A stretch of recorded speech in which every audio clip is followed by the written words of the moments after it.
I didn't discover the affair through suspicion, it found me. One night, a notification popped up on the tablet my wife and I shared. It was an email. At first, I wasn't trying to snoop. But something about it caught my attention. Marina, my wife of 10 years, had been emotionally distant for a while. She blamed the long hours at her law firm.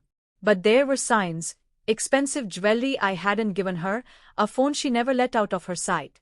We had built a life together in Chicago, a home we designed from the ground up, and an 8-year-old daughter named Laya who was the center of our world. The message was from her boss, Dr. Caswell. And it was short. Can't stop thinking about last night. Just like that, the truth hit me. And I didn't explode, didn't scream. I quietly broke inside. But I made a decision right then: I wouldn't confront her. I would simply remove myself from her life as thoroughly as she had removed her loyalty from mine. While she was at work the next day, I went looking. Her email was still logged in. What I found confirmed everything. Months of exchanges. Hotel reservations. Plans for intimate weekends. She had even written that I was too predictable. They'd been involved for nearly a year, and worse, they'd used our savings for their secret getaways. Grief turned into focus. I wasn't going to beg. I wasn't going to fight. I was going to vanish and take my life back piece by piece. By sunrise, I had called a divorce attorney, locked down our bank accounts, and began packing. I moved fast. Clothes, tools, photographs, all the pieces that belonged to me. I rented a storage unit and quietly relocated my things while Marina was out of town for a legal conference. I brought Laya to stay with my sister. I told her that mommy and daddy needed a little space, nothing more. I left Marina's side of the closet untouched.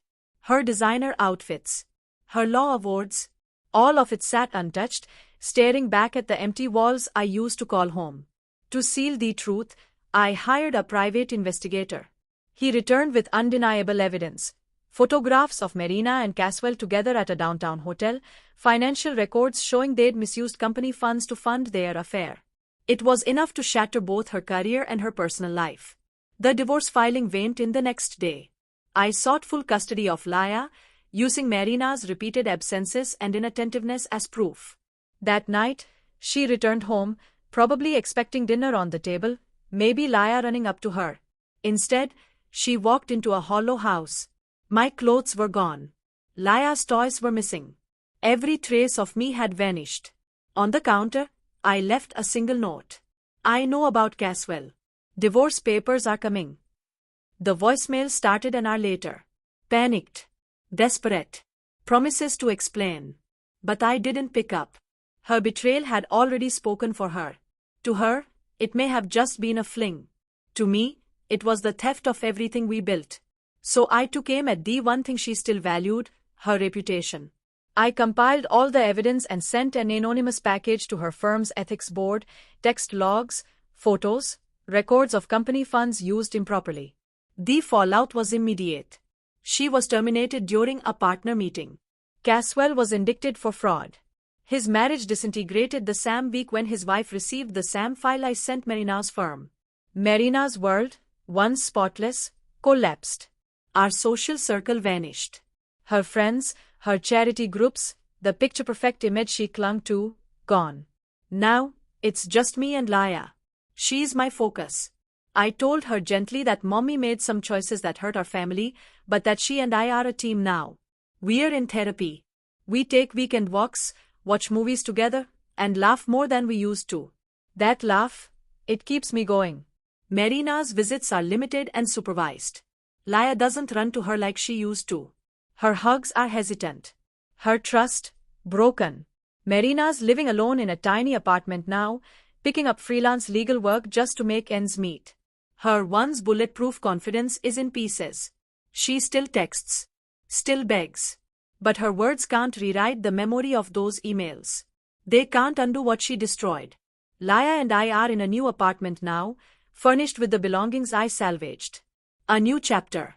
My carpentry business has taken off: custom woodwork, private commissions. Work I love. Work that matters. Marina lost everything because of her affair: her job, her image, her family.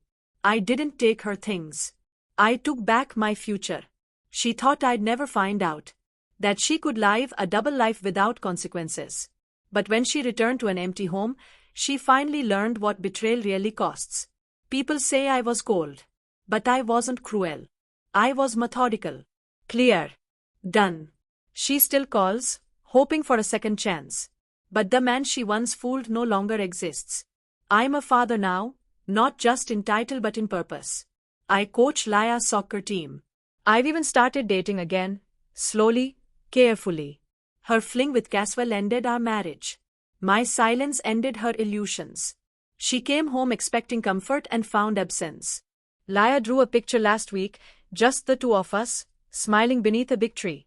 No mommy in sight. Her visits are quiet now. Awkward. Laya barely looks her in the eye. The absence speaks louder than any words.